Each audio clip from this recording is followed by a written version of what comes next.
Okay, can I start? Yep. Very good. First of all, let me say I'm very pleased to be here to attend the joint event organized by the Embassy of the Netherlands and the 새만금이, what is the forum, the administration. As you can see, I'm the first speaker. I'm informed that I can have 20 minutes. I can tell you, I can talk about 30 minutes, but I don't want to waste your time. So I will only talk about 10 minutes. I will give 10 minutes more to the other panelists, including the gentleman and also Professor Kim Sang-gil.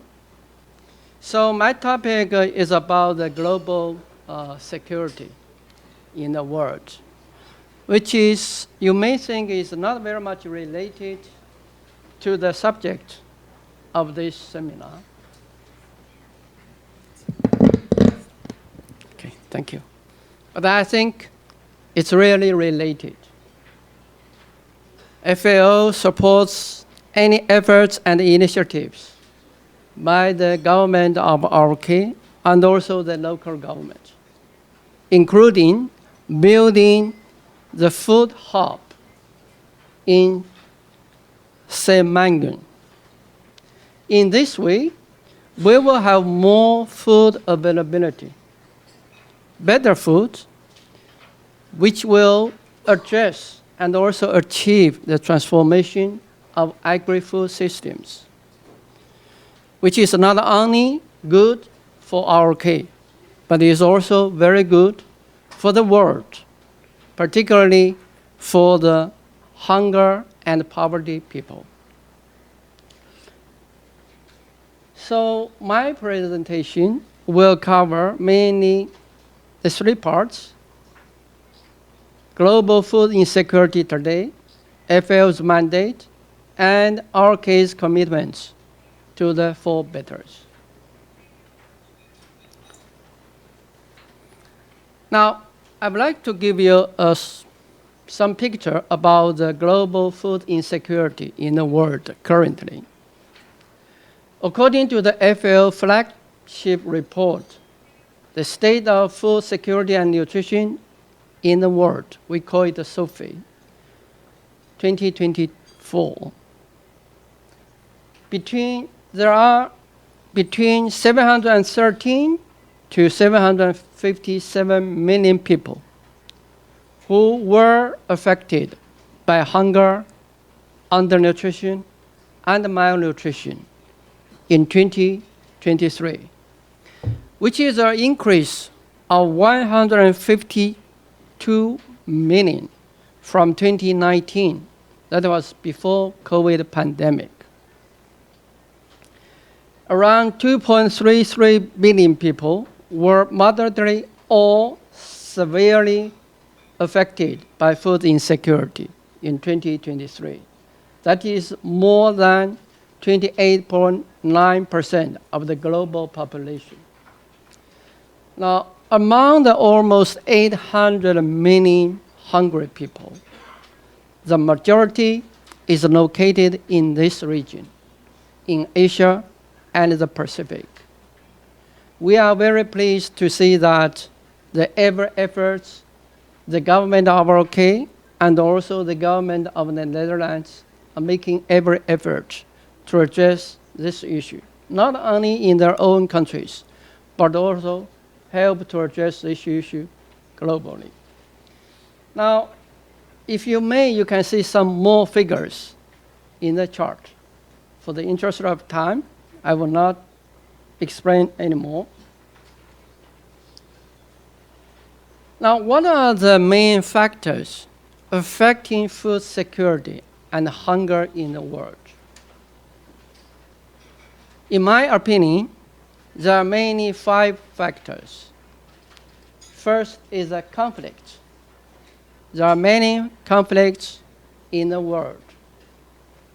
Conflicts internal conflicts or conflicts due to other reasons, like Gaza, Sudan, and even the Russian-Ukraine conflicts and war. Now, the second very important factor we often touch upon is climate change and extreme weathers. We have experienced the extreme weathers even here in our cave. We can witness the change of weather. Even this year, I can see, it's not warming up very quickly, but very slowly. But on the other hand, it may have the other extreme. It can be very hot in some other parts of the world. We see the floods last year in Pakistan and other areas. Now, the third is the economic slowdown and downturns. Due to various reasons, IMF and other agencies have already forecasted a downward growth rate for this year. Our economic growth rate will be also less than the figure last year. And of course, for many other countries, this is very important for people's income, employment. If you don't have that much money, they couldn't afford to buy food necessary for the healthy life and for active engagement. Now, fourthly, is the lack of access to and unaffordability of nutritious food and unhealthy food environments. Oh, it seems I've only got 8 minutes left. I have to shut up. And the fifth one is a high and persistent inequality between countries, between regions, and between different groups of people. I think almost everyone knows FAO is a specialized agency of the United Nations.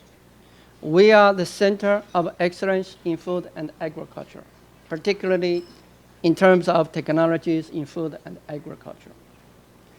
FAO has now 194 member states plus one organization, EU, and 2 associated member states. The FAO's mandate is to achieve food security for all by increasing food availability, improve nutrition and food safety, and eventually enhance people's living standards. FAO is a custodian agency for 21 indicators of SDG, particularly for SDG 1, no poverty, SDG 2, zero hunger, and also SDG 10. Now, for the mandates and functions of FAO, we have more information here. I would like to say mainly in 4 clusters. First, FAO is a platform for forum. Every year, we have many occasions to get together for agriculture ministers, high-level officers, experts, scholars, to get together to debate about the challenging issues currently and also the outlook, the perspectives of food and agriculture development, agri-food systems transformation. Secondly, FAO is a technical assistance agency. Upon the request of the member countries, particularly from developing countries, FAO is able to offer policy advice, capacity building programs, and also technical cooperation programs to address technical issues those countries are facing. And thirdly, FAO is a standard setting body. We have various committees like the CAC, Alimentarius Committee, Food Alimentarius Committee, and we have also the international treaties like the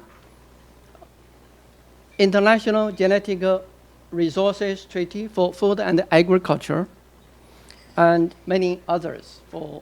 Even for IUU, we have a Portland Agreement of Port State Measures, where ROK is a very important member and very supportive to this.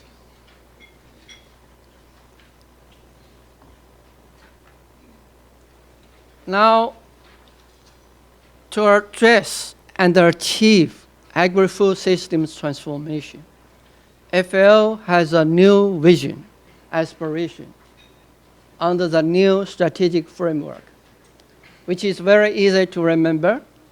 Hopefully, after this seminar, you guys can remember. That is 4 betters: better production, better nutrition, better environment, and better life. Those are all connected. That is for agri-food systems transformation. From the very start to the very end, from production to harvesting, processing, trading, distribution, and eventually consumption by everyone here.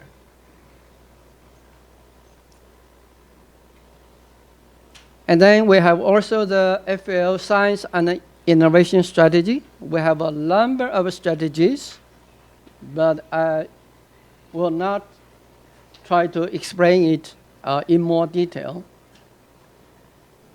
as I have only 7 minutes left. I promised 10 minutes, but I will give you at least 5 minutes more. Now, for better production, for example, we are very much closely engaged with the RK, and RK has done a great job in terms of the 4 betters and also addressing the agri-food system transformation. Those are some examples for the RK government. For example, the Key Rice Belt, not only the government is trying its best to increase the food production here domestically, but also at the same time make every effort to increase food availability in other countries, particularly African countries. Key Rice Belt is mainly targeted for the developing countries with, food security is a bit severe. Also food safety and AI-based production for digital agriculture, ICT, and smart farming, particularly the small-scale farm machines are very useful and valuable for developing countries. Because for developing countries, almost all small farmers. The machines here can really be applied in those countries. And the better environment and also better life.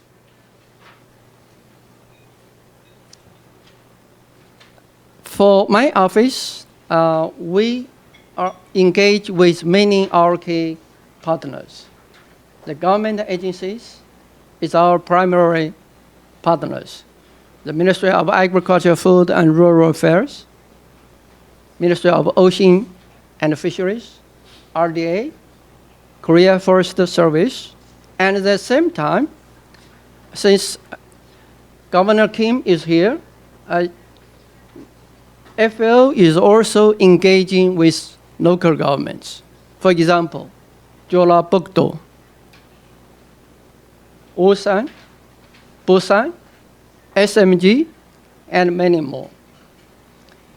We also engage very closely with international organizations, including the UN organizations in Seoul, private sector, public sector, and also, farmers. All farmers organizations, like the cooperatives.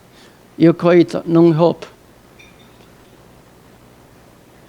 Okay, thank you very much. I tried my best. I left 5 minutes. Now,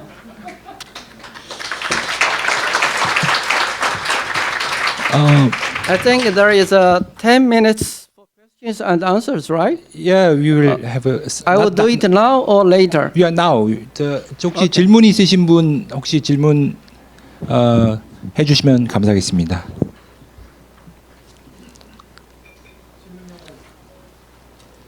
So 마이크.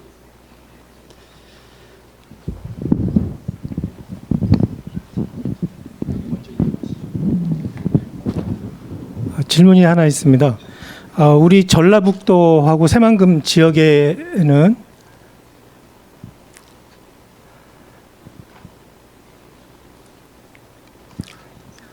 우리 전라북도와 새만금 지역에는 농업 관련된 기관들이 많이 있습니다. 농촌진흥청도 있고 농식품진흥원도 있고 많은 기관들이 있는데 혹시 FAO가 이 더 많은 협력을 위해서 전라북도 인근으로 만약 이전을 한다 하면은 그거에 필요한 것들은 무엇이 있을까 좀 궁금합니다.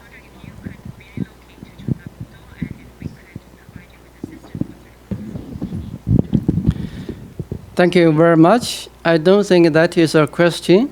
I really appreciate the great proposal and the initiative. And I understand Jeollabuk-do and the areas around Jeollabuk-do is very important for food and agriculture. Is the food basket, is a food producer here, particularly not only for RK, but for other countries. So as FAO is very much focused to address food insecurity, and we are now located in Seoul, which is understandable. But certainly, we could get very, very good engagement and partnership with Jeollabuk-do. And we have tried our best to engage with Jeollabuk-do. Now it's called a special state. I visited the province, I think at least 4 times, and last year, Jeollabuk-do, under the leadership of the Governor Kim, initiated, launched the first Agro-Innovation Forum. And there was a director from FAO headquarters. We were there, and in the future, we will continue to work together for this end. And actually, we are aiming for a kind of memorandum of understanding for more engagement, even for innovation and also for food hub. So that is our objective. Our joint efforts, I think, will materialize those ideas. Thank you very much. 예, 다른 질문 있으십니까? 그러면 이것으로 그 소장님의 발표는 마치도록 하겠습니다. 감사합니다. Thank you.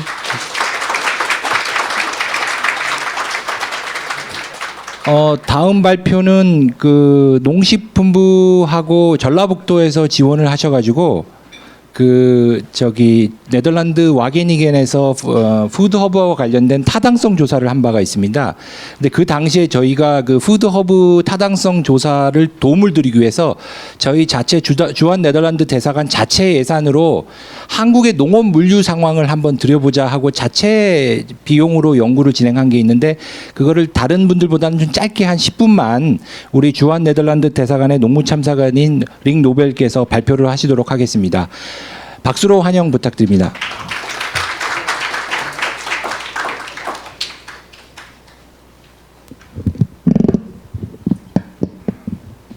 안녕하세요.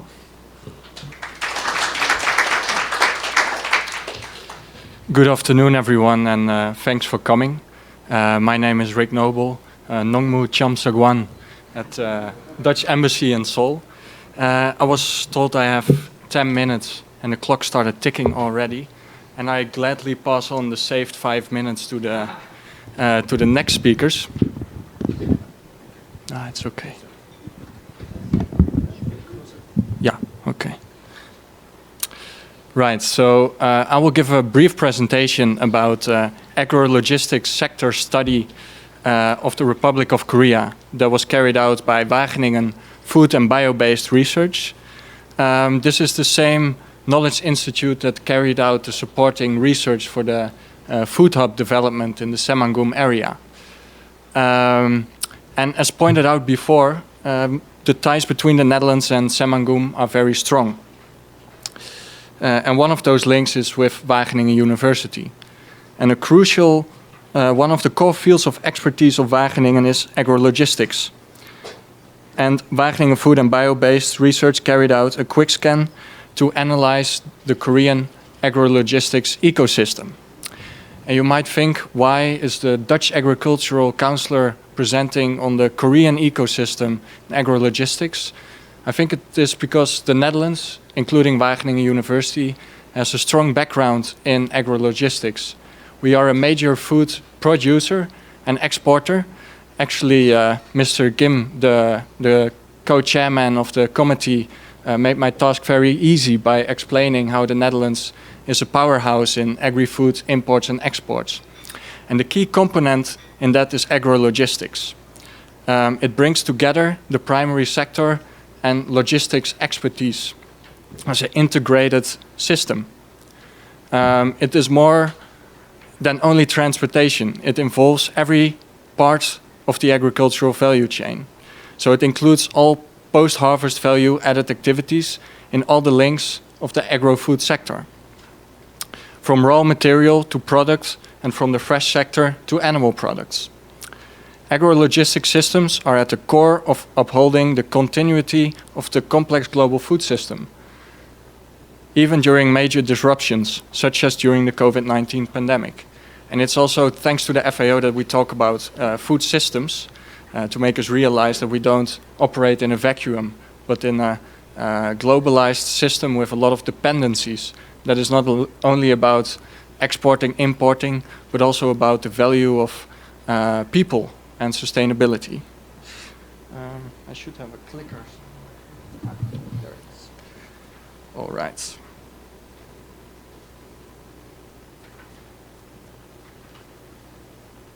Yeah. So this is a visualization of the agrologistic ecosystem, where you on the one side see the agro-food ecosystem, which includes the local production and the value-added services. On the other side, you see the logistics and the trade position and the infrastructure. And then in the middle, you see agrologistics, which brings together these two through good and institutionalized collaboration between government, private sector, and research. An example of that in the Netherlands is, for example, the integrated infrastructure development for agrologistics, where the public role of the Dutch government is to invest in top-tier infrastructure, such as ports. The example of Rotterdam was already mentioned, roads, rail, and digital connectivity. Whereas the private sector, agribusiness, but also farmers and logistics companies, utilize and help co-finance these systems, ensuring their alignment with sector needs. And the result is, and should be, a seamless movement of agricultural goods from farm to global markets, with minimum delay and spoilage. In the remaining 5.5 minutes, I will have a brief look at the outcomes of this desk study for the challenges and opportunities in the Korean agrologistics ecosystem. So the next few slides will be about that, about Korea's agro-complex, its logistics and trade ecosystem, and that's what should connect these, agrologistics. Korea boasts some famous food conglomerates and has a significant primary sector. It was mentioned in the VIP speeches, the increasing popularity of K-foods in the world. The linkage between these two is, however, not always apparent. Conglomerates have a global sourcing systems, and primary producers have limited market power. Hopefully this presentation can give some insights on the integration of the agro-complex with the logistics and the trade ecosystem. Some basic facts and figures about the agri-food ecosystem in Korea. Time is too limited to discuss this in depth. But the core is that while Korea is a top world economy, the agricultural sector is still facing challenges related to farm size, self-sufficiency, and polarization of farm size, which means that there's an increasing amount of high-tech smart farms, but the small farms are even getting smaller. And these graphs show that the arable land declined, the ratio of arable land declined between 1967 and 2002. And that in 2002, the total area of farmland amounted to approximately 1.5 million hectares. And like I said, farm structure in the Republic of Korea is expected to be further polarized to more productive large-scale commercial producers and less productive small-scale subsistence producers. And it is important to see food manufacturing, processing and handling industry in coherence with the productivity of these farms in order to create a well-functioning agro-logistic ecosystem like I explained in the Netherlands, where the needs of business, logistics, farmers, domestic international markets are tailored to each other instead of existing on separate islands. I will skip this slide, time concerns. And it's good to highlight here too that the emergence of smart farming is a significant development and is expected to give opportunities to strengthen agricultural competitiveness. There are tremendous opportunities for smart farming in relation to the global food hub too. It's not only about importing, exporting, it's also about having a significant production site and hinterland yourself.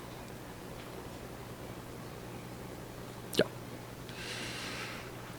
So in summary, this is a summarizing slide about the local production and value-added services, outlining the challenges I mentioned before. Actually, in front of you, there's a booklet with a translated Korean version of the desk study where you can find all of this in further detail, which is not limited to my 20 slides, but it's about 60 slides with detailed information. So briefly about some notable trends in the Korean agri-food system. The reduction of the carbon footprint, promoting R&D, and running regional comprehensive food support centers. While at the same time, consumer preferences are shifting towards high quality and safe foods. As a result, the demand for efficient and advanced food processing and handling machinery is growing, which is an integral part of an agro-logistics ecosystem as well. While there is a strong interest in automation and innovation, adoption remains limited due to awareness and investment capacity. Probably the agri-food hub can create space for that. So overview of the agri-food ecosystem, outlining the challenges that I just mentioned, which is at the core in between the agro-complex and the logistics. Briefly about the trade position and infrastructure of Korea, but delving into this, I would also only be repeating what the VIPs already mentioned in the speeches. The tremendous economic power of Korea and also the benefit of its geographical position and the size of the population in Northeast Asia. At the same time, challenges remain. Language, cultural barriers, changing food safety regulations, and strong consumer preferences for domestic products. Upcoming infrastructure projects like undersea tunnels to Japan and China, dream big, could significantly enhance regional logistics capabilities as well.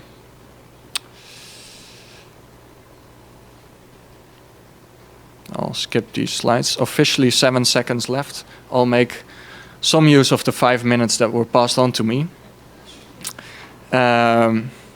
So this slide outlines the potential of undersea tunnels to China and Japan.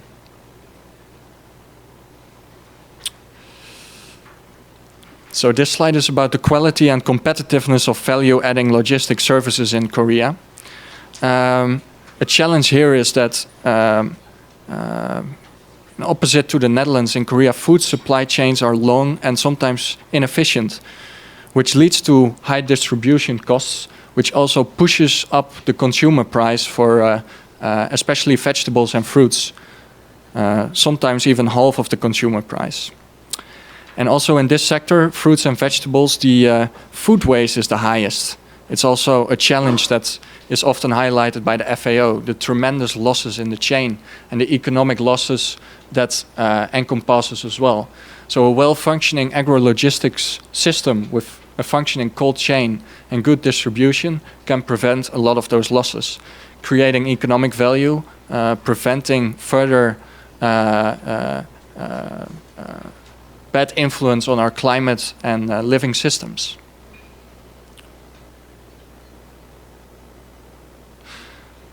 Another outline of the challenges related to the quality of and competitiveness of value-adding logistic services.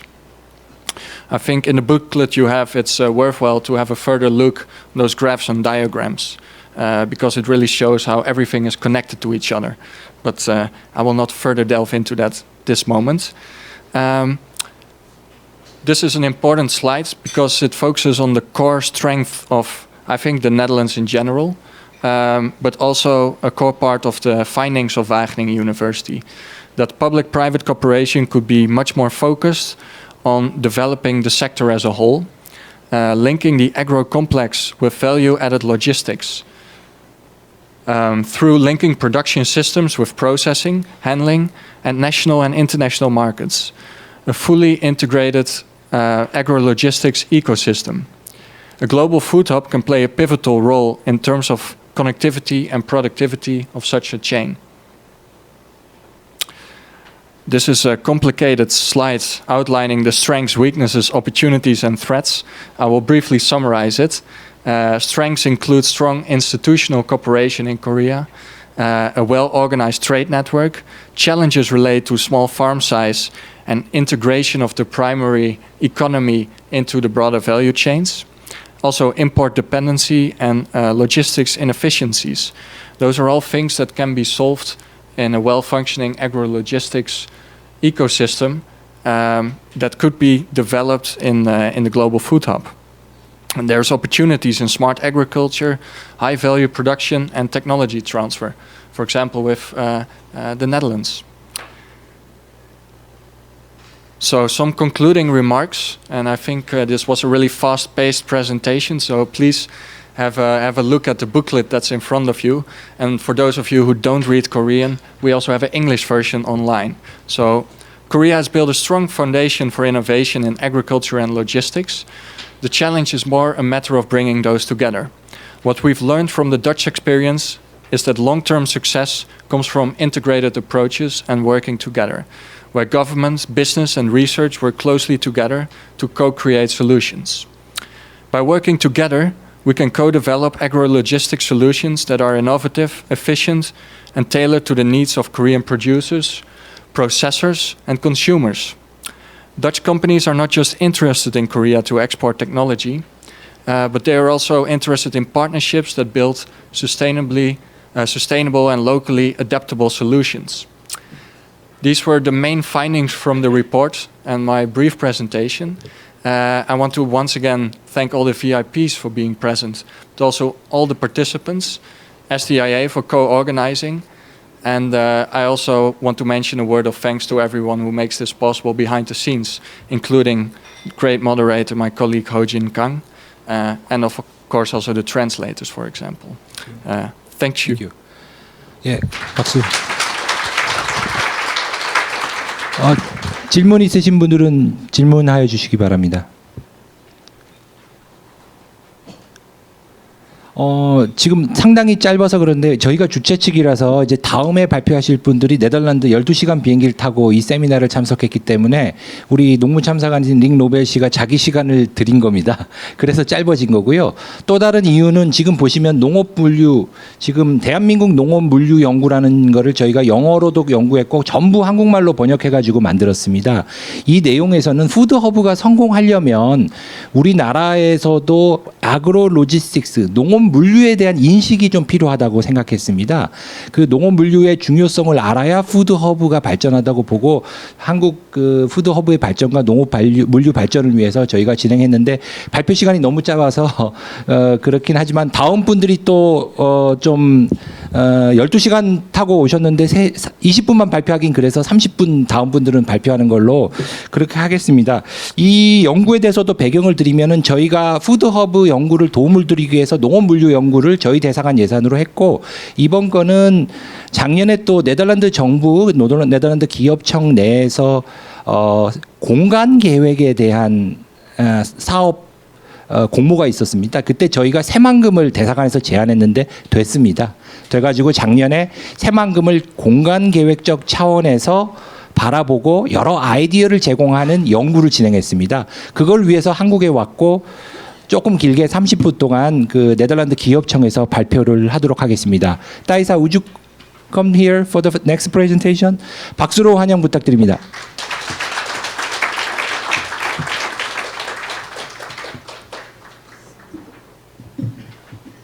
Yes, I have to adjust here. A bit lower. Rick is very tall. Well, good afternoon, everyone. It's a pleasure to be here and also to present the findings of our study of last year to all of you present here. My name is Thaisa Peçanha, and I'm here with my colleague Pieter Roos. We work for the Netherlands Enterprise Agency. And the Netherlands Enterprise Agency, well, we are government officials, and in the Netherlands there's this agency that implements all of the projects approved for the ministries. That's the Netherlands Enterprise Agency, to clarify. And we work with integrated landscape approaches. So we don't come here with a technical perspective on a specific topic, but from a planning point of view and more integrated as it is done in the Netherlands. We came to give our advice on what are maybe possibilities, options for sustainable developments within 새만금 and for synergies within the master plan, but also from that area of the master plan with the surrounding area. So that's what we studied last year, and I would like to present. So, yes, I'll quickly go through the goal of the assignment. It's called the Idea Accelerator because the goal is to boost a project idea. And then the methods that we used, the analysis we did briefly, the pathways we identified to options or the development within the area, the development options, and then some conclusions with a final advice. So the goal of this study, as I said, we wanted to provide a support to the development of 새mangun by providing inspirations, so sustainable development options to provide more connectivity within the spatial functions within the master plan. And in the end, all the options together, they become a catalog that can be used for you to assign, okay, which options are inspiring for us? Are there any that are applicable? So you're just providing them. We're not saying this is applied to 새mangun, but really inspirations to all of you. And the methods that we used in the study. The main method is the Sustainable Development Goals wedding cake. So we know the Sustainable Development Goals from the UN. There are 17 goals, and there's a method that's called the wedding cake. I'm going to show very soon, but it helps us to prioritize actions or choices in the development. What do we focus on first? Further, we have the Dutch Diamond approach, which is very similar to Faust's presentation of the working together with different stakeholders. And the last one I will skip because of time, but just to inform from practice and learning also from mistakes, we identified 7 key steps for integrated landscape approach and management that we often use as starting point in our projects. So this is the wedding cake of the SDGs. It is a known method, but also being introduced more in projects. And what you see is that the different SDGs, they're organized per layer. So we have the biosphere layer, so all the SDGs related to nature and biodiversity, and then the society layer, and then the economy layer. And as a pivot through all of these layers, we have the partnerships for the goals, which reflect the stakeholder partnerships as key for promoting a sustainable spatial development. So it helps us understand that by promoting or encouraging more biodiversity and more ecological connection, we create more spatial quality. You create more spatial quality, you increase spatial value, and that also means more livability for the people, for instance, living and working within 새만금. We go to the society layer. And by creating spatial value, we also make the region attractive for businesses and also for tourists. In that sense, you promote a sustainable economic development as well. So that's approach from the bottom to the upper layers in order to promote a sustainable spatial development. And we use this method to help us with the analysis of 새만금's current situation and to structure the options that we propose. This is the Dutch Diamond approach, as I mentioned, similar to FAO's representation of the stakeholder groups. It's basically a grouping of the key stakeholders. We have civil society, including NGOs, including the farmers. We have private sector, governments, and knowledge institutions. We try to identify what is their collaboration at the moment, and what do we still miss in this spatial development? How can they collaborate better? So that's a framework for us to base on when we are trying to draft partnerships. So now, through the analysis, I'm going to go very briefly, because we did an extensive analysis for the current situation of 새만금. We looked for biosphere, society, and economy, what were goals and challenges. But what I will do is show some attention points that we identified. So attention points regarding the biosphere, regarding nature and ecology. Ecological connectivity. We point out that it is important to plan this ecological connectivity in advance in the planning phase so that it is not compromised later on by the further developments. Industrialization and also urbanization. What can the effect of that be also on the quality of the living environment? Water desalinization ecosystem, because as we know, the more we close the dike to make the water sweet, the more you have impact as well in that ecosystem that is used to that brackish water. The lease of land, we understand that there is a lease of land in parts to farmers for 1 year or 2 years. But studies also prove that, oh, I don't know what happens. It's back, okay. So the longer a farmer can make use of that land, the more they invest in that land and take care of that land, because they know that by doing that also sustainably, that soil, it gets healthier. So in the longer term, there's also more productivity of it. So if the lease is very short, that contributes to degrading the lands. Another attention point in the society level, declining farm population, as we know, and also not many young people from the newer generation involved in farming. So how to attract them, how to make these developments attract younger farmers, that they see some prosperity and also want to engage in agriculture. Lack of practical training. We see that is being done with the agri-innovation smart farm that we visited, but can it be done more? And regarding the economical layer, we have small farm sizes, and we know that this affects the productivity as well, and also lack of direct cooperation between farmers and the value chain. And we were also questioning, okay, we see that there's many collaboration between private sector, government, and research institutions, but can society be a bit more involved, the farmer be a bit more involved as they make use of the land, and by giving them the education and the training and understanding of the positive effects of the sustainable use of the land, what would be possible?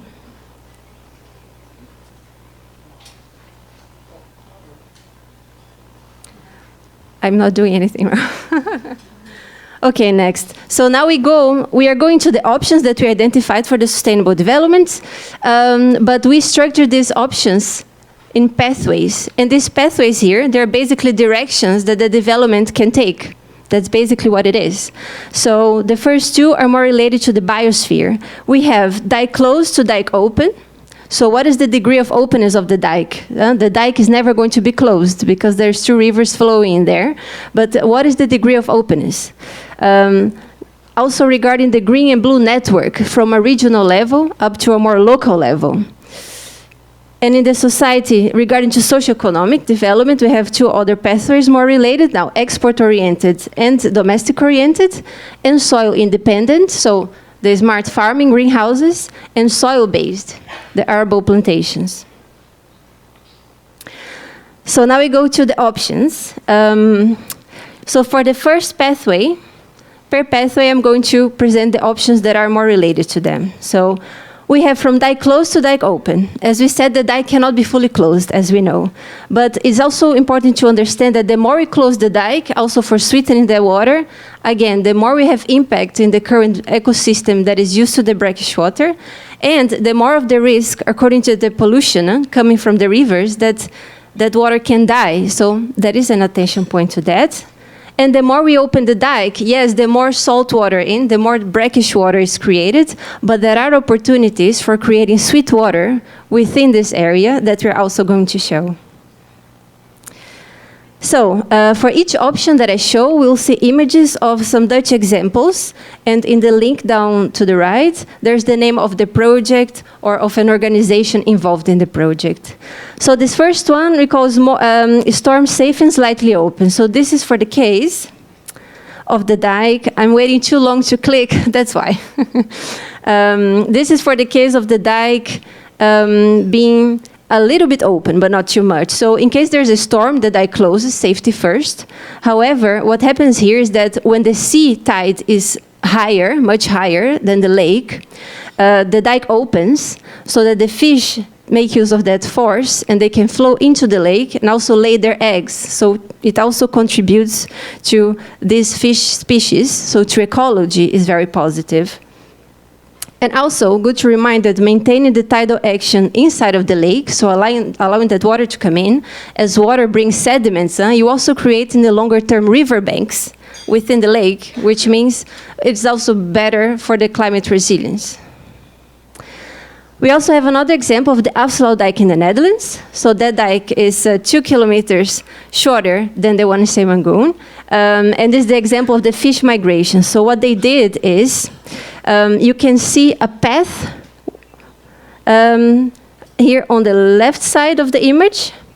And there's a change of gradient from salty to sweet or sweet to salty. And then when the tide is very similar from outside and inside of the lake, they open that so that fish can go in and out, that they can gradually adjust to the gradient of the water. So also an option that is positive for ecology. Artificial archipelago. This is the example of the Markierwaden. It's also in a brackish water system in that big lake within the Afsluit dike that we have in the Netherlands. So similar to 새mangoen in that sense. But what happened is, 5 islands, they were designed together, close to each other, so that the water is still between them. And that water, it gets sweetened through time, and within 6 years, nature developed. So a lot of greenery, which also means biofiltering of that water. And what I want to say is, more clean water is produced, but also reserved in this area, even though it is a system of brackish water. So the more introducing green and creating options that can isolate water in certain places where water can sweeten through time, let's say, it's also interesting for creating sweet water for agriculture, for instance, in the 새mangoen region. Now we have the option of leaving breakwaters outside of the dike. So this is an example in the city of Nijmegen in the Netherlands. This is actually a river, but this is also used by the sea coast. And what I want to show is that you can make use of coast protection and actually combine it with recreation and habitat creation. So you see those nuances on that side of the dike. And as the water flows, carrying sediments, up there you can see that protective beaches are created. So it reduces erosion, and through time it actually enhances the coastal protection. And in that sense, you create opportunities for recreation and also for ecology. Now, if we talk about this second pathway that we identified, is regards to green and blue connections at regional level and local level. And what is beneficial here is, of course, creating more space for nature, which also means more filtering of brackish water in the whole region and creating more sweet water, but also providing more access to people or for people to actually green areas and to nature. And that's also an ambition for the 새만금 area to provide that direct connection of quality spaces of green areas. So this is the example of the region of the province of Zeeland in the Netherlands. It's also here a brackish water system. And what we like to show is that there were many environmental areas and green areas designated or buffer areas within the region. Just like as we have, for instance, in the 새만금 master plan. But what was also promoted through time is more connections through tree lines, through small channels, so that you allow nature to live and move around and to grow. And in that sense, again, more spatial quality, more filtering of water to sweet water. At city level, this is the same idea. Again, you provide the direct access to people to green areas within city, improving livability, which could be interesting for the living area assigned within the master plan. You also contribute to reducing heat islands in the summer as it gets very hot. And maybe interesting to mention that in the Netherlands, we have a rule for the healthy living environments, or at least an inspiration for that, which is called 330-300. So from your window, you should see at least 3 trees. Within your neighborhood, you should have at least 30 square meters of shadow area from trees. And from your place, you should have, from within 300 meters, access to a park. Now, temporary water storage within the city limits. This option is to emphasize that small punctual areas that can also have multiple use, and they can also be used as one of the uses for water storage in case of rains and storms. So this is a square in Rotterdam, and this is for sports. And people hang out there in the summer, and this is in a lower level than the floor level, let's say. So when it storms, these squares, they store water, which also alleviates the pressure in the urban draining system, which is also very positive. And maybe good to give another example, the airport of Amsterdam, which is the 4th biggest in Europe. It has a resilience plan, and they aim to create also a water storage under the airport for when it storms and possibly floods, the airport does not stop. So is there any possibility for water storage as flood prevention for the airport in 새만금 area?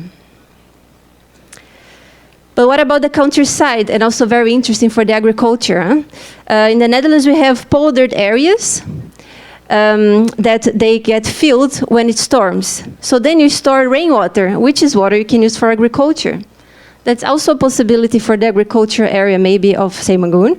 And this image shows the potential of water you can store in regards to volume that we wanted to show here. And we go to the third pathway. Okay, time is flowing.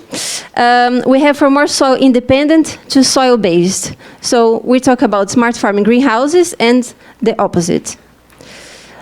As we know, smart farming greenhouses, it is, of course, a big part of the ambition of the 새만금. So the question we had is, where is it strategically smart to place them? Where is it feasible? So we identified that around the airport area and the industrial area, it is quite interesting to have the greenhouses. And why? First, greenhouses, they do not attract birds. And nearby airports in low-flying areas, you don't want to attract birds, of course, regards to safety. And second, because they're closed systems, independent of the air quality, they still function very well. And also, there can be a combination or use of waste heat from the industry area. So it can also be an interesting option. Mixing crops. Well, in general, mixing crops, there are crops that are suitable to be combined with each other. They provide different nutrients to each other and the soil, so they strengthen that soil, not only against climate events, extreme, but also machinery. So a simple option, but done smartly, it can also be very smart to use. Make use of salt-tolerant crops. Huh? We don't know, but it could be that there are saline seepages along the sea dike or even salt reserves within that area. So how to also produce resilient crops, and why not salt-tolerant crops? And also sea vegetables. Now, yeah, that can also be quite interesting as a specialty for restaurants and attracting tourism. And the last pathway we have is export-oriented and domestic-oriented. Export, it is part of the ambition, it's a big part of the goals for 새만금. But then how can 새만금 also support with its infrastructure the self-sufficiency and also the smaller farmers that make use of the land around? So we have here horticulture farmers markets for fresh consumption. So usually along rivers, and we believe also along the rivers here, the soil is very fertile and it can be very good for organic farming. So can 새만금 maybe provides facilities for processing that can also support this organic farming in this regional market? That's also something we propose to explore here. And also, we understand that the vegetable consumption is increasing in Republic of Korea. However, because of the winter, there are seasonal changes. And in the winter, the vegetables also get more expensive. So how to try to maintain year-round availability of these vegetables? So could 새만금 maybe provide a cold storage so that year-round, so that seasonable vegetables, we can also be an attraction for food markets and also for tourists be created there for supporting this production. And we have also for markets a tourist attraction. So it's really trying to emphasize, because we also had the question to ourselves, how is 새만금 going to brand the food that is produced here? So you have maybe organic farming, you also have your local typical foods and the seasonable crops. So why not promote that also as part of your brand? And people come here to food markets to experience, maybe like they go to Seoul, like I came now for the first time. And maybe that can also be a touristic attraction. Yes, and lastly, we have the suggestion of crop rotation with non-food crops. As we know, crop rotation is very interesting for the soil when you use the good complementary crops. And there can be crops, for instance, for oils such as seeds, many vegetables for pharmaceutical applications, cosmetics, because it's also a very big market here, of course, and also fibers. And what we want to show as an example is an area nearby the airport of Amsterdam with miscanthus, which is used for concrete, and it's also a crop that does not attract birds, so it's also suitable for planting around the airport. Yes, so what is our advice? Well, we first would like to highlight that what I try to explain with the SDGs wedding cake, first focus on the biosphere and on the long-term soil management, and also at farmer level. So also bringing that education so that they understand how to sustainably use the soil, is strengthening also the soil, also for the long-term productivity of it. Look at the soil potential. So greenhouses, they are a big part of it. So where can you strategically do one or another? That's the question. Where do you place smart farming greenhouses and where do you keep the arable land? Adjust the current natural system and avoid transforming it completely. And this is a connection to the degree of openness of the dike. The more you close that dike, the more you change the natural ecosystem there. So what is a balance between open and closed? Also identify the balance between export volumes and import volumes that also contribute then to self-sufficiency, can also support that smaller farmer. And also integrated landscape management. What is possible here to promote more collaborations and connections also with the farmer level?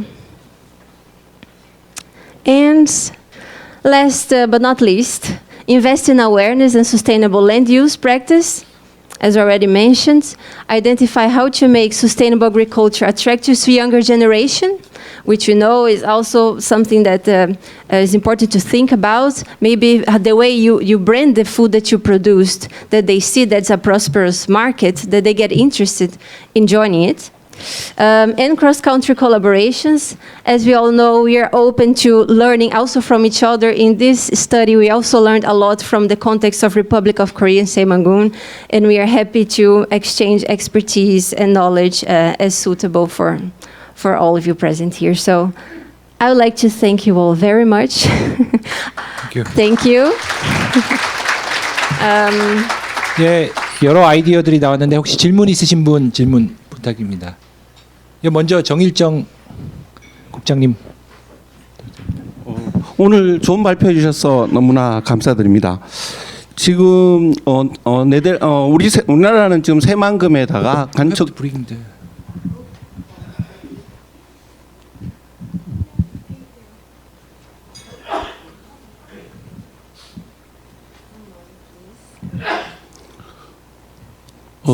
네. 좋은 발표. 네. 좋은 발표 감사드립니다.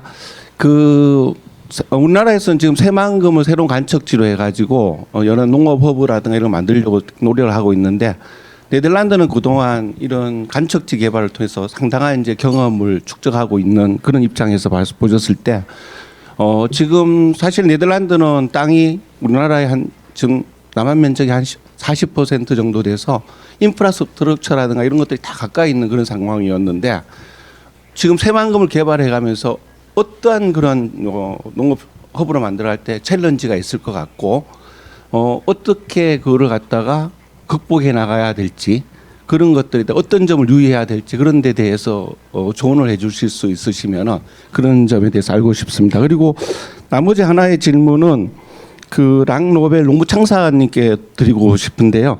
아까 그 발표하신 내용 중에 이번에도 나왔습니다만은 한국에서도 지금 젊은 농업인들을 어떻게 하면은 농업 쪽에 끌어들일 수 있을까 굉장히 스트럭을 하고 있는데, 네덜란드에서 상황은 어떠시고 그 사람들이 어느 정도 어트랙션을 갖고 있고 어떻게 그러면 들어온 사람들을 교육시키는지 그것을 좀 알고 싶습니다. 감사합니다. So you answer first, first part, and second part is to Rick. That was two translated going on. Thank you very much for your questions, and that was a big part of our analysis part of the study that I couldn't show here, that we looked at goals, but also the challenges. But I think that the biggest ones, absolutely in regards to the ecology, because there is that big risk of the more you close that dike, the more you can also have a negative impact in case of any type of pollution there. So, and the more you allow the flow of water from sea to lake, you also allow that ecosystem there to live and to self-sustain, let's say. But that does not mean, I think it's good to understand, it does not mean compromising sweet water availability for agriculture by having the dike a bit more open, because there are possibilities for introducing nature, and as the islands and archipelagos that I showed, that you can create sweet water for a purpose of drinking and also agriculture. So there are possibilities. So I think I would really bring attention to the openness of the dike. But second, a challenge that we experience a lot as well, absolutely, is we say we work with integrated territorial development. So involving stakeholders, the different spatial functions in a landscape, but it's not easy, of course. It's a careful process. And what we have learned from practice, from experience, is that very often we see that the topic of the starting point of discussion is the problem. And that's always the start, right? Because from a problem, people come together to discuss and see what can be done. But what we try to do is, okay, this is the problem, and then we try to create with those stakeholders that suffer from it or have ambitions and needs from that area, a vision, so that they say, okay, we all want to go there, we all want to get there, it's something common from us. And then when that's identified, that becomes the starting point of of further conversations. And we know there's conflicting interests between parties within 새만금, as there's in any landscape, also in the Netherlands anywhere. So by taking those steps of, okay, problem, common ambition or vision, and then we start to talk what can we do together and assign responsibilities and roles, that was a lesson learned for this challenge of stakeholder collaboration, which is very big, absolutely, yeah. So I would emphasize these two. 야, 제 생각에는 그 상황이 다르니까 자기들은 그 문제가 있으면은 그때마다 서로 담당자들 모여서 협업해가지고 푼다는 걸로 직접적인 답은 아니지만 방법론을 드린 것 같습니다. 예. Rick, would you come to here to answer for the second question?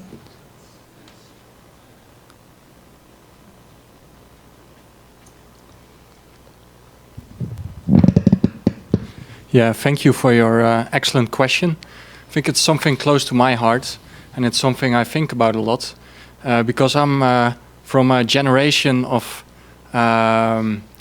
children of farmers that was not interested in succeeding.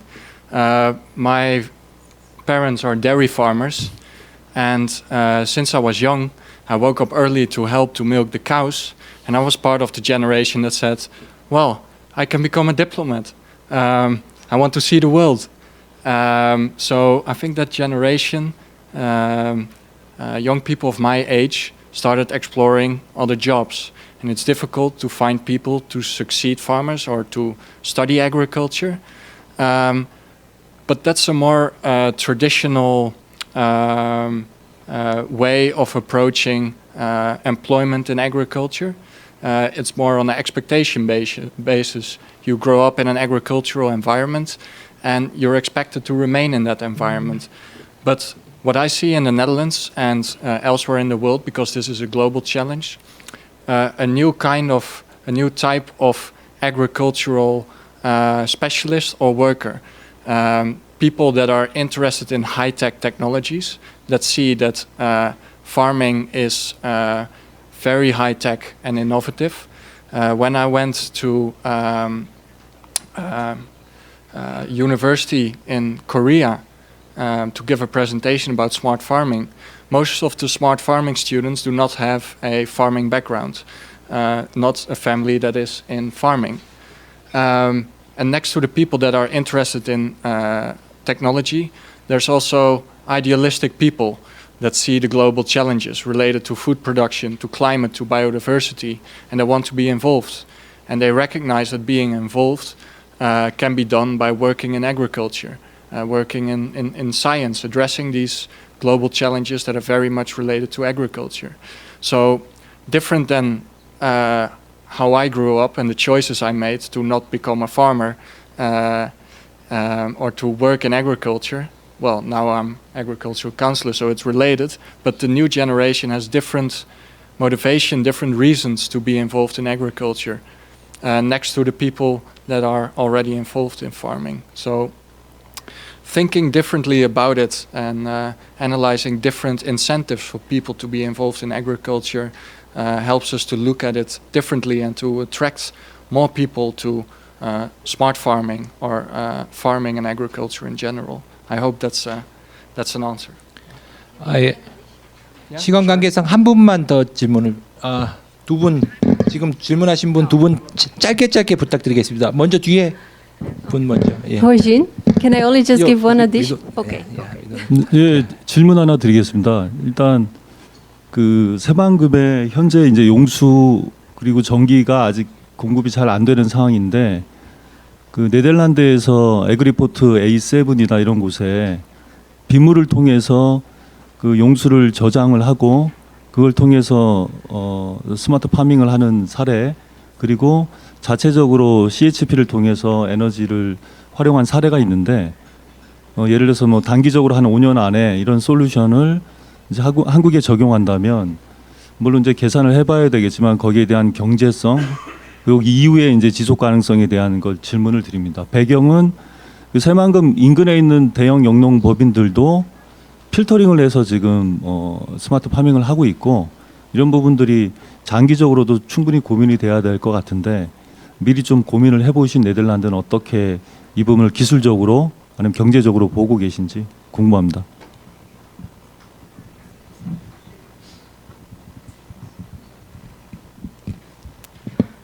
Yeah, thank you for your question. In the Netherlands, we try to look at also what are more sustainable ways or also easier ways in the longer term to produce sweet water, let's say, also from agriculture. So one way, by creating those areas, for instance, as showed, that can store rainwater, you create a space that needs no management, aside from maybe some recreations. They can also be used as recreation areas in the longer term, and that they can store water for agricultural purposes. But there's also the understanding that the more green areas are created, such as VADI systems that are also in the countryside. So they are lower areas with a specific vegetation where you can create some storage tanks, let's say, for water. And then in a natural way, water is filtered and biofiltered, let's say, and they can also be used there for agriculture. So we try to look very much in what are possible, sustainable ways for filtering that water. I think I would emphasize this too. I think that question can be also answered by the Priva. So your answer is already good, but for the technical part, I think Mr. Wenqing can answer also. I will remember and deliver it. Yeah. And another 한 분 앞쪽에 질문해. 마이크.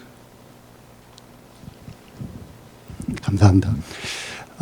새만금은 이렇게 소금밭으로 많이 이루어져 있는데 네덜란드도 이렇게 그 바다를 개간하면서 이루어졌을 때 그때 소금 문제나 이런 염전 문제를 어떻게 해결해서 식물들이 잘 성장할 수 있었는지, 그렇게 할 때 어떤 실수나 또 어떤 그런 개발 방법이라든지 우리에게 좀 도움 줄 수 있는 게 있는지 좀 알고 싶습니다. 감사합니다. That's a very good question, actually. We come from our planner's perspective, and I don't have the personal experience with this. I wonder, Rick, if you know that. Did you hear the question? No. Yeah, so what are mistakes that we learn from in the Netherlands for having a soil that's also reclaimed and therefore with salt water, more brackish? So what were mistakes that we did in agriculture in learning how to deal with that? That's a very good question. I think it's been a process of learning by doing for decades. Mm-hmm. A lot of mistakes have been made, and it's also a matter of trial and error, I think. But the more saline agriculture related challenge in the Netherlands is that not after reclaiming, but decades after, soils have become more saline again, and we have to start to develop varieties of crops that are more salt tolerant, such as certain potato varieties. And it was in your presentation, the organization called Salt Doctors, I think it was. They help develop varieties together with, for example, Wageningen University, that are more salt tolerant, because also this is a global problem. Many coastal and inland areas lose their productive soils due to high salinity. And maybe you know, of course, like the potatoes from the salty crops, an example, we're a famous exporter as well. But I think the question behind this is also, okay, these salt reserves exist. Doesn't mean we have to transform that underground, but how can you alternatively also create or promote some freshwater recharge? So it doesn't have to be a problem. We also can see, okay, this is the starting point, this is an issue, but what are opportunities we can investigate? And then use that problem, which is not a problem, but maybe then in planting salty crops so that you also have the resilient crops, let's say. Okay, so, thank you. 박수로 마무리하도록 하겠습니다. 다음은 그 작년에 그 네덜란드 와게니겐 푸드 앤 바이오 베이스 리서치와 공동 연구를 하셨던 국내 연구진 중에서 그 대표로 김창길 농어촌 특별위원회 농어촌 분과위원장님으로부터 그 결과 푸드허브에 대한 결과에 대해서 전체적인 오버뷰를 듣도록 하겠습니다. 박수로 환영 부탁드립니다.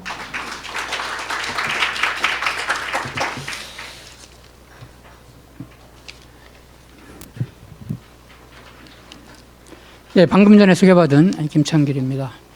제가 오늘 발표드릴 내용은 사실 2024년이죠. 재작년 11월부터 한 13개월여 동안 연구를 수행했던 핵심적인 과제인데 아마 공식적으로는 아마 처음 이렇게 발표를 하는 것 같습니다. 핵심 내용을 담아서 말씀드리도록 하겠습니다. 이런 자리를 마련해 주신 대사관 그리고 새만금 개발청에 우선 감사를 드립니다. 이게 왜 앞에는 안 뜨고 뒤에만 뜨죠? 이게 안 떠요? 뭐 뜨네. 예. 그래서 오늘 발표, 제가, 간단히 제 소개는 저는 농촌경제연구원에서 한 31년 정도 근무를 했고, 그 이후에 서울대학교 있으면서 서울대학교 연구팀들하고 팀을 구성을 해서 과제를 수행했고요. 현재는 대통령 소속 농업농어촌, 특별히 농어촌 분과 위원장을 맡고 있습니다. 오늘 말씀드릴 것은 사실 아까 김은국 위원장님께서 핵심적인 내용에 대해서 많은 말씀을 하셨습니다. 추진 배경, 그리고 새만금의 여건 진단, 그리고 기본 구상, 새만금 글로벌 푸드 허브를 뭐 앞자만 떼가지고 SGF라고 했습니다. 핵심은 이걸 어떻게 경제적인 측면에서 또 정책적인 측면에서의 타당성, 그리고 마지막에 추진 전략, 결론, 그런 식으로 말씀을 드리겠습니다. 앞에서 김은국 위원장님께서 말씀을 하셨고 또 새만금 우리 김경환 청장님께서 말씀을 하셨습니다만은 지금 새만금 법이라고 있습니다. 새만금 개발법, 새만금 추진과 그 개발에 관한 법 2013년에 제정이 됐고 그것은 제6조에 여건이 변동되면 재수립하게 되어 있습니다. 그래서 지금 현재 그 마스터 플랜을 재수립하는 단계인데 지금이 앞에서 위원장님도 말씀하셨고 여러분이 말씀을 하셨습니다만은 전략적으로 새만금 푸드허브 개발의 결정적인 시기다. 그리고 입지라든지 그런 전략적인 위치에 대해서는 또 뒤에 말씀을 드리겠습니다만은 앞으로 이제 우리나라 농업이 국내용이 아니라 글로벌 측면에서의 농식품 산업의 전진 기지로 활용하자. 그러려면 수출 기반형 푸드허브가 우리나라 새만금 미래의 핵심 축이다. 아까 김경환 청장님께서 3가지 축을 말씀드렸습니다만은 그 중에 하나가 푸드허브라고 말씀드릴 수 있겠습니다. 이와 같은 여러 가지 프로세스가 있습니다만은 저희가 지금 여기 제가 파랗게 표시되어 있습니다만은 본격적으로는 2022년에 새만금 발전 기획단에서 국정과제를 추진했고 그 이후에 농식품부, 오늘 여기 농식품부 관계자 참석을 하셨고요. 또 전라북도의 국장님도 참석을 하셨습니다만 새만금 글로벌 푸드허브 기본 구상 및 타당성 연구 영역을 2023년 12월부터 2024년 12월까지 이렇게 추진을 했습니다. 1년 동안. 그 관련된 내용을 기초로 해서 요 마지막에 나와 있습니다. 국토연구원에서 수행하는 그 새만금 기본 계획에 마스터 플랜에 들어갈 수 있도록 그런 것들이 이 연구의 가장 핵심입니다. 어떻게 접근하느냐? 가장 중요한 것은 이제는 국내용이 아니라 글로벌 시각에서 아까도 말씀하셨습니다만 이제 동북아시아, 동아시아 그런 시장을 중심으로 한 새만금 글로벌 수요. 또 하나는 이 키워드가 글로벌 수준의 규제 완화입니다. 이제는 규제 완화와 관련돼서 글로벌 시각에서 보자. 그 다음에 지금 핵심 키워드인 탄소 중립 그리고 마지막으로 혁신적인 시각에서 새로운 아이디어라든지 이런 것들 우리가 사실 우리나라는 지금 석유 한 방울도 나지 않는데 우리나라 수출의 3위가 바로 석유화학 제품입니다. 한 우리나라 지금 한 480억 달러, 반도체가 한 1,400억 달러, 2등이 자동차가 한 710억 달러. 그 다음에 석유 제품인데 이와 같은 것들을 우리가 이제 발상을 통해서 식품 쪽에 한번 허브를 통해서 해보자 하는 것입니다. 앞에서 김은국 회장님께서 말씀을 하셨습니다만 유럽은 이제는 사람으로 말하면 이제 늙은 시장이고 이를테면 성장력이라든지 여러 면에서 정체가 됐는데 이 아시아는 동아시아 인구가 17억 명이고 EU는 한 4.5억 명 정도가 됩니다. 그래서 이런 인구라든지 또 비행기 2시간 이내에 아까 100만 이상 도시가 50여 개 되기 때문에 새만금이 그런 전략적인 위치의 중심에 있다는 것입니다. 그와 관련돼서 새만금의 여러 가지 인프라, 농업용지, 배후단지 이런 것들이 있는데 넘어가도록 하겠습니다. 지금 현재 새만금과 관련된 인프라 구축과 관련돼서는 권역별로 나눠서 여러 가지 이미 뭐 용지 개발이라든지 도로 개발이라든지 신항만 이런 것들이 뭐 착실하게 차근차근 이루어지고 있습니다. 그래서 광역 도로망, 또 여러 가지 일이 이루어지는데 그 중에 핵심은 바로 신항만입니다. 저도 여기 지금 두세 차례 다녀왔습니다만은 현재 동부건설에서 이걸 추진하고 있는데 2040년까지 한 3조 2,400억 원, 그리고 내년 말까지 이선석을 완성을 해서 여기에 이제 본격적으로 새만금과 관련된 자파부두, 이 자파부두가 한 14m 정도의 수심이 있기 때문에 적어도 20만 톤 정도 되는 배가 아마 들어올 수 있는, 다른 데에 비해서 굉장히 앞서가는 그런 것들이 있고, 또 이 이선석을 활용하면 지금 마이스 산업이라고 그래가지고 크루즈장을 봉합한 이런 것까지도 같이 할 수 있다는 것이 이 계획에 포함되어 있습니다. 현재는 한 50%의 공정률을 보이고 있는 것으로 이렇게 알고 있습니다. 방금 전에 우리 새만금 김은국 위원장님께서 말씀을 하셨습니다만, 이 네덜란드라는 나라, 사회사례의 제가 대표적인 나라 네덜란드를 보면, 네덜란드는 현재 전체 우리나라 지금 제가 아까 반도체 수출이 한 1,400억 달러인데 지금 네덜란드는 농식품 수출액이 한 1,300억 달러. 그러니까 우리나라로 말하면 지금 반도체보다는 조금 적습니다만은 그 중에 외국에서 농산물을 수입해서 그걸 가공해가지고 수출하는 것이 한 450달러로 한 34%를 차지하고 있습니다. 이것들을 우리가 유념해서 보여야 되고, 그 다음에 농식품 수입액이 906억 달러로 아까 한 380억 달러 정도 말씀을 하셨는데, 제가 실제 찾아보니까 무역 흑자가 농식품 분야에서 한 420억 달러 정도가 되고 있습니다. 이 같은 것들은 그만큼 네덜란드에서 농식품업이 차지하는 국가적인 전략에서도 굉장히 큰 비중을 차지하고 있다는 것입니다. 이 네덜란드는 앞에서도 우리 기업청에서도 발표를 하셨고, 우리 릭 노웰 농무참사관님께서 말씀을 하셨습니다만은, 물류가 잘 돼 있고 또 이걸 서포트하기 위한 정책이 아주 잘 되어 있습니다.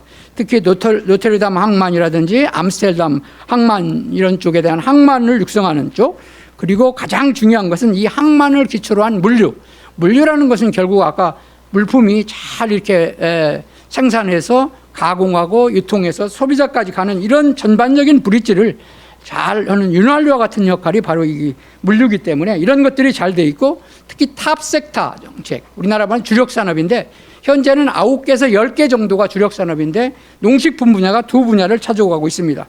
또 하나 네덜란드가 잘하는 것이 아까 네덜란드 더치 다이아몬드라는 용어를 가지고 말씀을 하셨습니다만은 바로 골든 트라이앵글인데, 거기다가 이제 NGO라든지 관련된 자체를 포함하면 더치 다이아몬드라 가지고 4가지 축으로 설명을 하셨죠.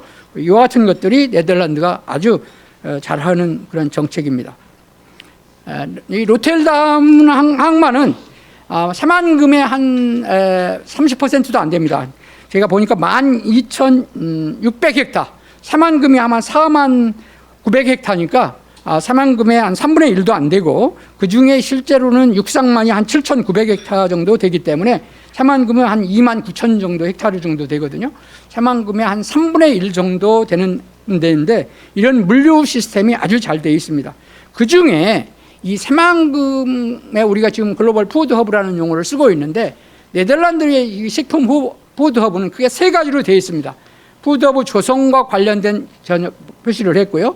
또 하나는 항만의 특성에 맞게 과일 부두라는 것이 있습니다. 또 하나는 항만 바로 옆에는 여기 말하면 냉동 부두가 되어 있고요. 이런 식으로 구성을 되어 있는데 정확한 면적은 제가 이렇게 찾기가 쉽지 않습니다만은, 대체로 보면 여기 있습니다만은 글로벌 새만금 로텔담 푸드허브는 한 60헥타 규모, 그렇게 아주 크지는 않습니다만은 그와 같은 것을 중심으로 이루어지고 있고, 현재는 아마 코카콜라의 자회사 정도 되는 것 같은데요. 이노센트라는 기업이 입주해가지고 오렌지를 생산한 그런 기업이 운영되고 있는, 저도 이 현장은 직접 접근을 못했습니다만 작년에는 가봤는데요.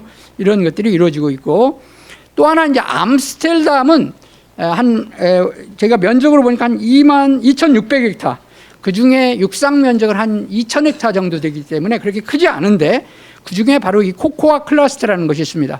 우리가 지금 석유 한 방울 안 나오는데 정유산업이 돼가지고 우리가 1970년대 우리가 정유산업 육성을 위해서 콤비나트라는 걸 육성을 했어요.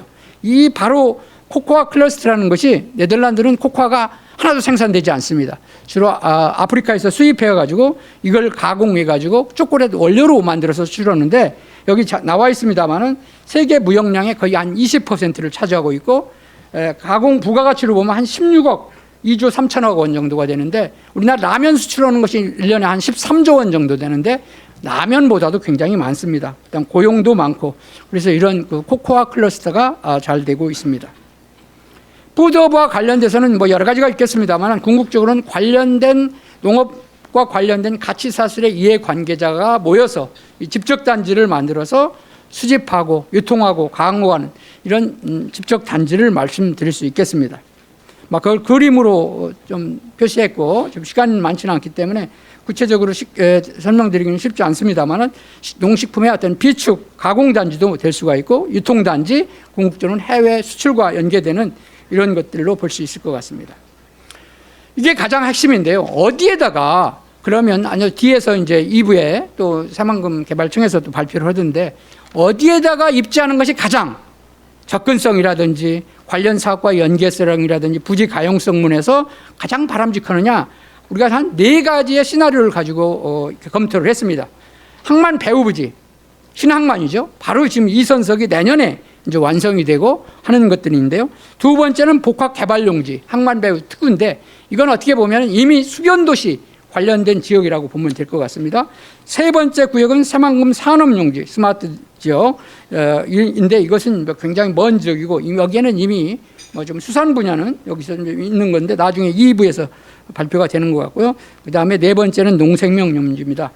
이런 종합적인 내용을 가지고 우리가 장점과 단점을 가지고 검토를 해보니까 최적의 입지는 바로 스타팅은 신항만의 자파부도 내년에 완성되기 때문에 여기에서 2선석이 완성이 되면 앞으로 이제 2030년까지 4선석까지 완성이 되는데 여기부터 시작을 해서 아까 네덜란드가 이제 쿨포트라는 것을 이렇게 말씀드렸고 과일 포트가 있고 식품 포트가 있습니다만은 이런 것들을 중심으로 해서 우리도 여기서부터 시작하면 좋겠다.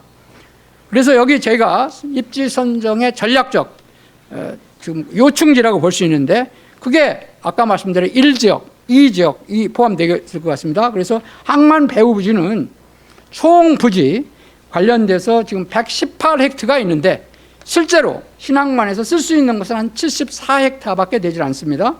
그리고 복합 개발용지 이미 수변도시라고 여러분들은 잘 알고 계시리라고 생각합니다만 거기에 복합 개발용지 수변도시 209, 309 여기가 지금 여기 제 자료를 보면은 지금 수변도시 지역에 실제적으로 이를테면 공원이라든지 도로를 빼면 한 70헥타 정도가 쓸 수 있는데 그래서 1단계 우리가 이제 신항만은 앞으로 신항만이나 새만금 글로벌 푸드는 한 2단계 정도로 추진하는데 적어도 2030년 1단계로 해서 지금 신항만 항만 배후지 74헥타 중에 60헥타를 주로 이제 아까 말한 쿨포트 중심의 새만금 글로벌 푸드허브 수변도시 다시 말하면 복합 개발용지 지역에 127헥타 정도에 한 120헥타 그래서 일단은 180헥타 정도로 새만금 글로벌 푸드허브를 한다.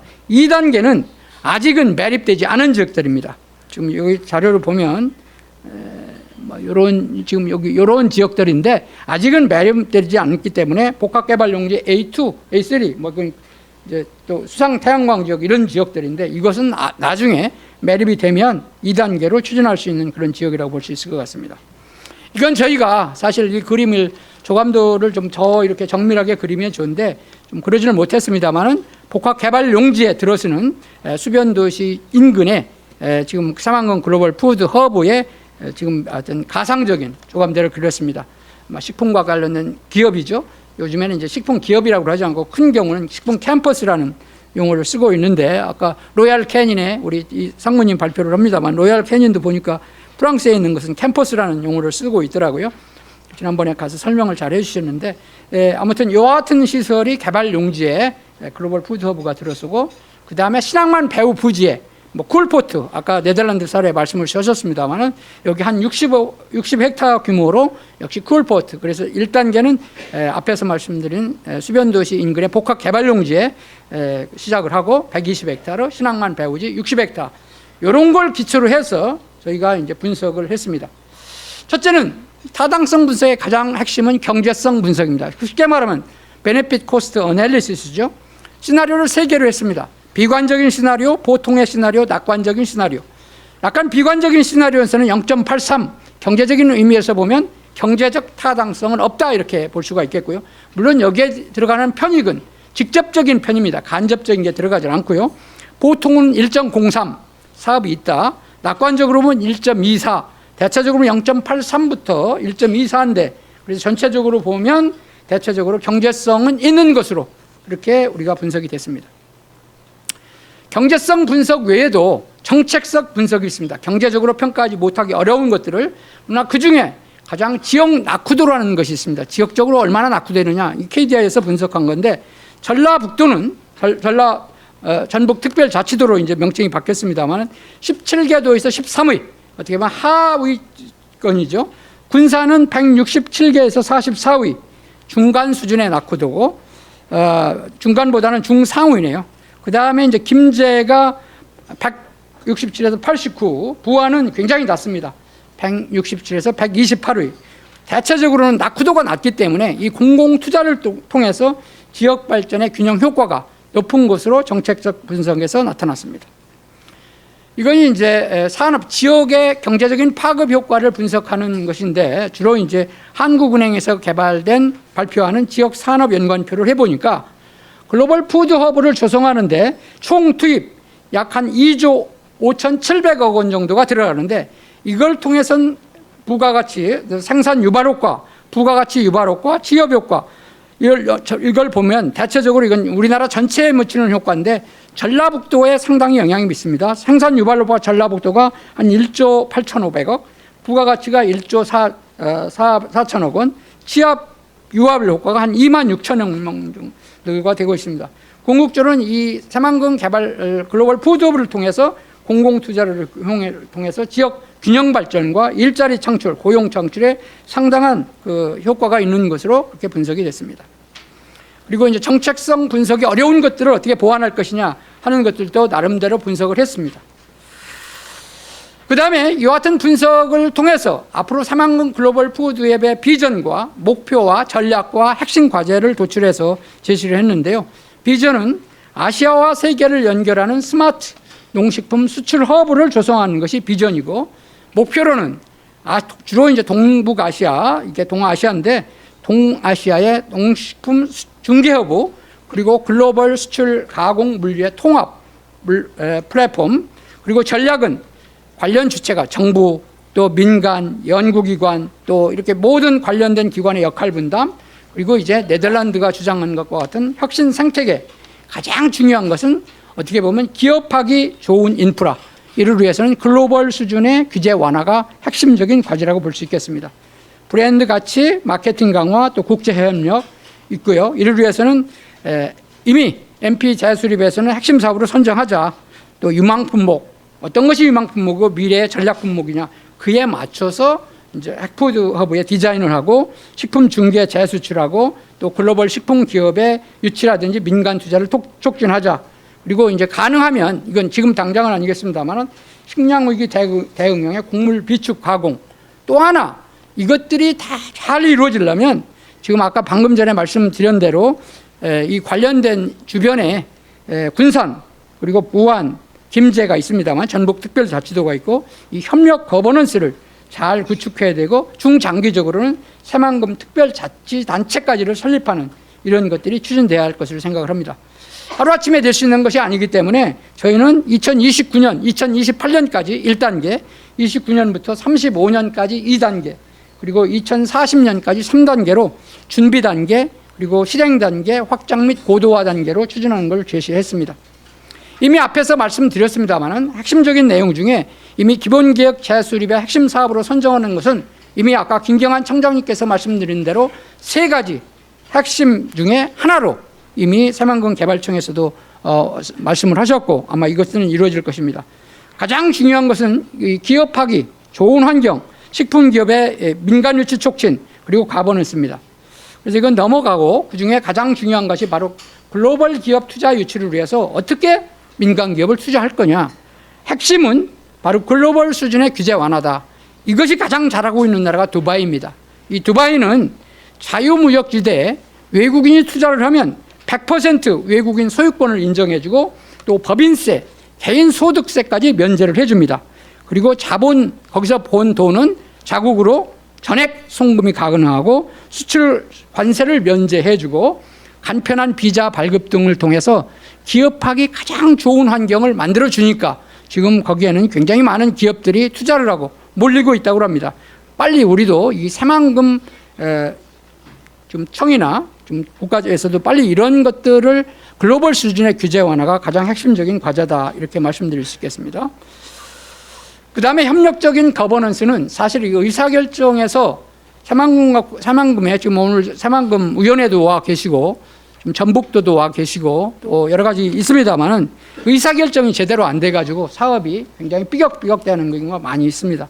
그래서 이제는 군산, 김제, 부안 상상협력을 한 공동 거버넌스인데 오늘 아까 점심시간에 같이 또 오후에 발표가 있는 것으로 알습니다만은 새만금 메가시티 추진단이라는 것이 설치가 돼서 지금 운영이 되고 있습니다. 그래서 이 관련된 주체, 여기 아마 익산대까지를 포함해서 지금 추진되고 있는 것으로 알고 있는데 굉장히 바람직하고 제가는 바라컨대는 새만금 글로벌 푸드 협의체를 구성해서 운영하면 좋겠다. 그래서 제가 이 관련된 새만금 글로벌 푸드 허브 거버넌스와 관련돼서 중앙정부, 또 지방정부, 공공기관, 또 대학연구소, 민간기업까지를 포함한 거버넌스를 유치하면 좋겠고, 그리고 마지막으로는 새만금 특별지방자치단체를 설립하는데 하루아침에 안 될 거예요. 굉장히 어려운 과제인데 우리가 EU가 멤버 칸츄리가 굉장히 많은데 26, 27 그런데도 합리적으로 잘 되고 있거든요. 그래서 저는 EU사를 협력해서 벤치마킹 한다면 전북 특별자치도가 좀 중요한 역할을 하고 이런 것들이 이루어진다면 저는 가능하리라고 생각을 합니다.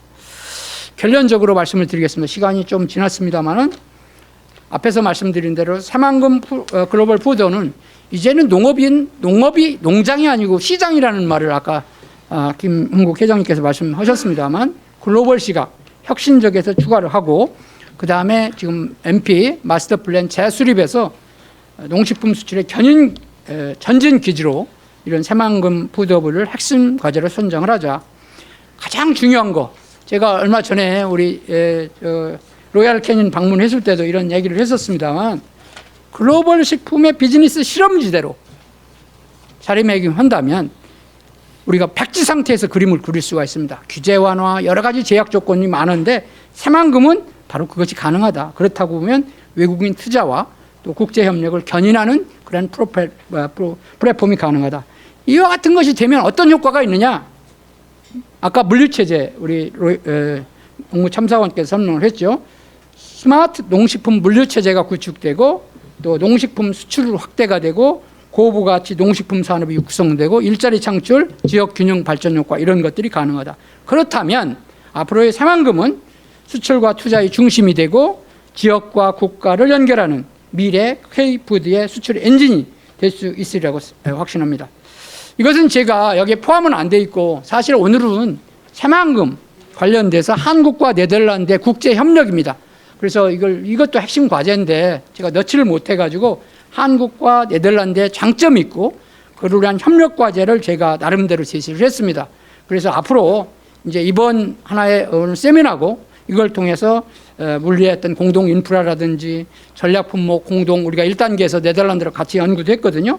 그럼 전문 인력 양성 교육이라든지 또 스마트 농업 기술 실증 확산 그리고 아마 2단계 연구가 앞으로 또 필요할 텐데 이럴 때 공동 영주라든지 국제 표준화 협력이 아마 이루어질 것이라고 생각을 합니다. 사실 제가 이에 대비해서 2주 전에 컬럼을 써서 매일경제에다 제출을 했는데 이 매일경제에서 신경을 많이 써서 오늘 세미나에 있어서 어저께 칼럼이 요가 확정이 돼서 신문에 실렸습니다. 그래서 새만금을 농식품 수출 기지로 만들자. 그래서 매일경제 정혁훈 국장님께서 신경을 많이 써주셨는데 혹시 나중에 관심 있으시면 오늘 제가 말씀한 핵심 내용은 여기 컬럼에 모두 담고 있습니다. 참고하시기 바랍니다.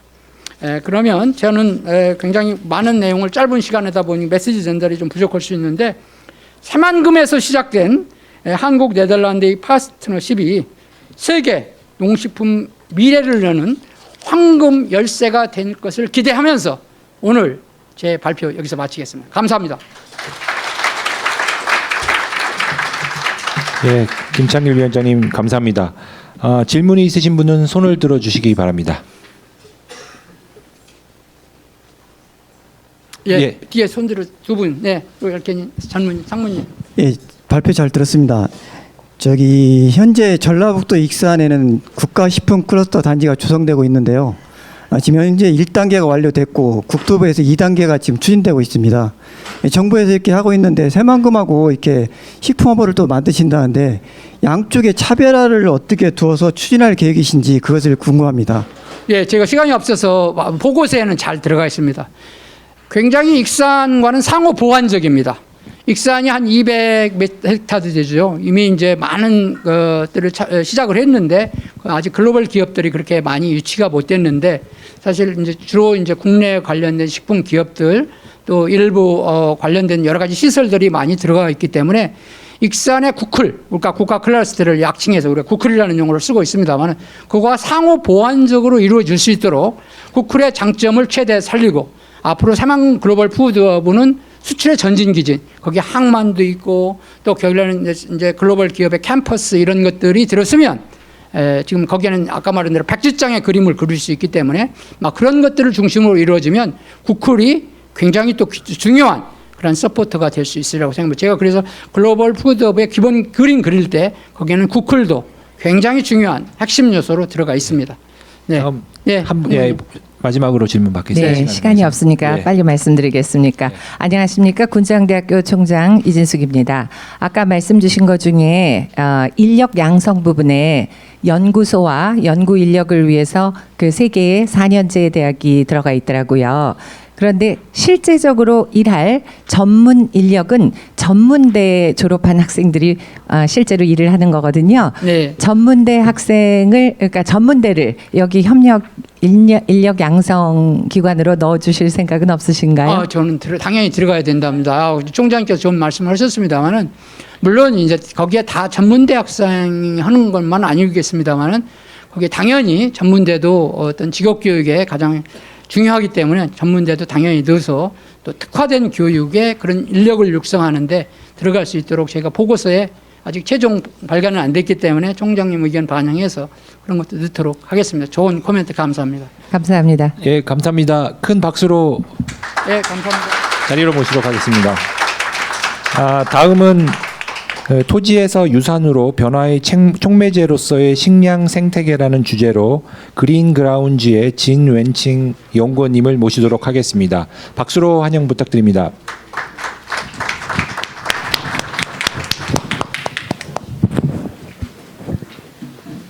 Thank you so much. Well, luckily I have a short story, but the intention is to trigger more discussions. You know, I always feel that the very first step to be a good researcher or to be a hardcore researcher is to welcoming difficult questions. So, welcome for difficult questions. Okay, so let's get started. Well, Your Excellency, the representatives of the Embassy of the Kingdom of the Netherlands, distinguished guests, ladies and gentlemen, it is my great honor to be here today, and I want to begin by expressing my sincere appreciation to the Embassy and to SDIA for organizing such a meaningful event. My name is Jin Wenqing, and I am from Green Grounds. At a first glance, this might look like a landscape design, a green zone, a nature reserve. But in fact, what you are seeing here is a carefully planned system created for Lim Chu Kang in Singapore, part of their 30 by 30 vision. What began as an infrastructure challenge became something more, a living food ecosystem, combining food production, processing, education, innovation, and community, which we like to call a food-producing ecosystem. This isn't just about allocating space to agriculture. It's about food systems as a strategic framework for building identity, economy, and long-term resilience. And that is the opportunity we see for 새만금. When people think of coastal cities, they may picture ports, tourism, or real estates. But food, if we design for it, can be just as central to a region's future. Food ecosystems aren't just about growing. They are about protecting what really matters. First of all, they ensure food security, local supply that is healthy, reliable, and less dependent on global markets. And then they build resilience by connecting food to energy, water, logistics, and people. They helped entire regions to be more adept to change and turn risks into preparedness. And they create opportunity from climate-smart engineering and data-driven production to logistics, retail, high-value jobs, and entrepreneurship. They are not low-tech, low-status systems. They are smart because they integrate everything that matters into a single, connected ecosystem. They are part of the innovation economy, built on integrated solutions like energy and water centers, digital tools, and circular infrastructure. A well-designed food ecosystem doesn't just support a region's need, it drives the future. At Green Grounds, this principle guides everything we do.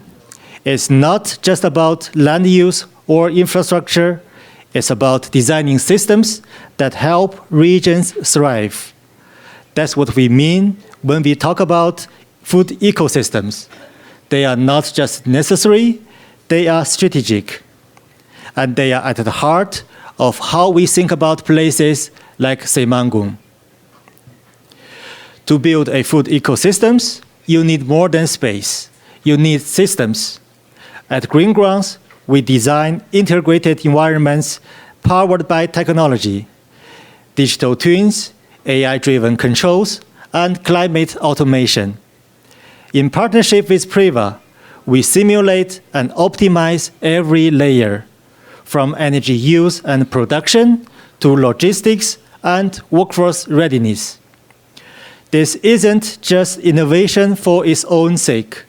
It's what makes a place like 새만금 a potential flagship, a scalable and sustainable model for that region. Food-producing ecosystems don't just grow food, they grow future.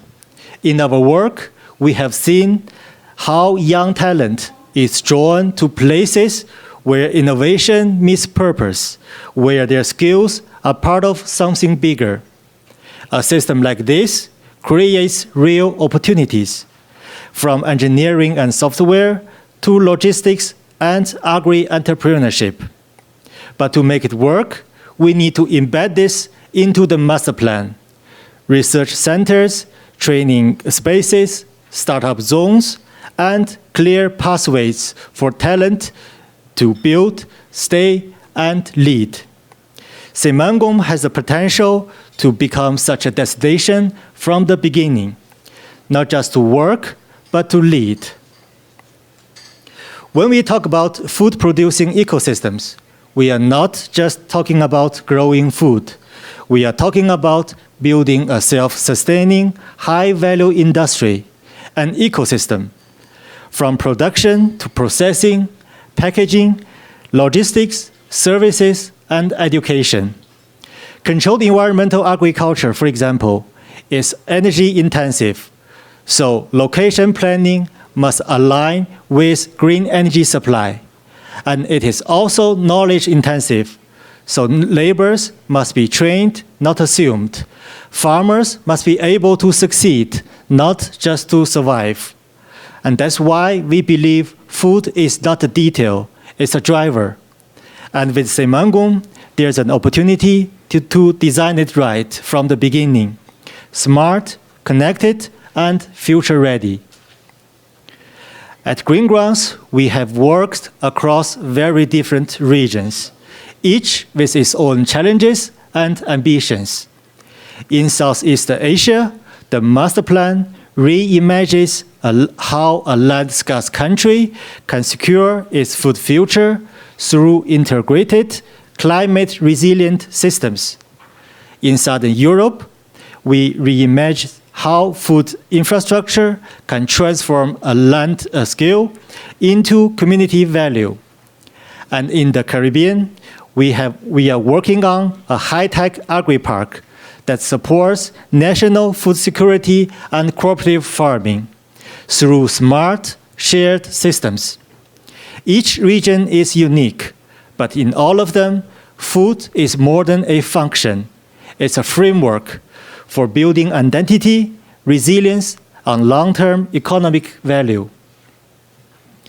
We know from experience, designing a food system isn't just about dropping a finished model into place. These systems don't arrive all at once. It is about setting a roadmap, one with purpose, but also with flexibility. It starts with a shared ambition, food security, economic resilience, and the desire to do things differently. From there, we begin to shape the vision into something tangible. What does it look like in place? What kind of infrastructure is needed? And what skills and training must be in place? We explore these questions through real scenarios, supported by smart modeling and system thinking. And finally, we begin to build, not everything at once, but in smart, phased steps that allow adaptation, learning, and momentum. This is how vision becomes something real, useful, and lasting. Legacy, we have found, comes not from ambition alone, but from alignment, structure, and willingness to keep moving forward. The opportunity at 새만금 is very unique, not just to develop land, but to define a new kind of future where food systems support people, nature, and economy all together. When food is part of the foundation, not added in later stage, it becomes a catalyst for health, innovation, and resilience. At Green Grounds, this is our focus. We work at the intersection of food, spatial planning, and economic design, translating complex ambitions into clear, practical steps. We hope these ideas we share today can help inspire what's possible at 새만금, and we will be happy to be part of the conversation. Thank you. Thank you so much. 예, 지금 이쪽 그린 그라운드가 그 어떻게 보면 아까 나오신 그 메이니 프린스 그게 원래 프리바라고 아시지 않습니까? 거기서 이제 사회 기여를 위해서 만든 재단으로 알고 있습니다. 그래서 지금 계시는 닥터 진 씨가 와게닉에 나오신 그 원야의 전문가시거든요. 그래서 아까 질문 나오신 것부터 먼저 질문을 하겠습니다. You heard the last questions, right? Yes. So it's about how to use water and energy in the reclaimed land, 새만금. So do you have, they mentioned about using the rainfall and also the CHP. So what is the option in 새만금? Yeah. Okay, I will first answer that question. So I think what's very important is all these technologies, they are not the reason of the successful of Dutch greenhouse horticulture. They are the results. I think a more relevant question is why they need this. Why they make so much effort on resource use efficiency improvement. I think overall the competition, for example, growing tomatoes in the Netherlands is very intensive. So all these growers, they have to make all their efforts to make sure every cent they spend on the right place. But on the other hand of that is it requires the operator a lot higher or a very advanced knowledge. They have to really operate and understand fully why things are working like this and how these systems works. So in that case, I think all these systems, technologies, they are good. They are really pushing the resource use efficiency to a very high level. But Netherlands' solution may not be the answer for everywhere else in the world. So I think a more relevant question is, if we really need it, I think that's the scenarios we are trying to calculate under the circumstance and under the assumptions we are expecting to happen in 5 years. Is these technologies reasonable? Are they good or bad to apply or to implement in this area? So that will be my answer to that. 상황에 따라 그거는 좀 분석을 해봐야 된다는 걸 알고, 제가 아는 선에서 말씀드리면 네덜란드는 이제 땅값이 싸면은 옆에다가 그 우수를 받아가지고 그거를 이용할 수 있는 여건이 되거든요. 그래서 그거는 땅 가격에 따라 적용됩니다. 땅 가격 대비 우수를 받아서 그거를 공급하는 게 경제성이 있느냐는 그 지역 상황에 따라 다른 거고요. 또 네덜란드 CHP는 이제 가스가 다 연결이 되는데 우리는 이제 도시가스가 있지 지방에는 공급이 안 되거든요. 그런 경우에도 공급하기 위해서 까는 거랑 아니면은 태양광이나 다른 소스를 쓰는 거나 아니면은 뭐 히트펌프 같은 다른 에너지를 쓰는 거는 지금 말씀하신 것처럼 분석해 봐야 될 문제입니다. 바로 바로 그 적용할 부분은 아니라고 저는 생각합니다, 개인적으로. 오케이. 저기 다른 질문들 이제 지금 발표하신 거에 대해서 질문이 있으신 분 손을 들어 주시기 바랍니다.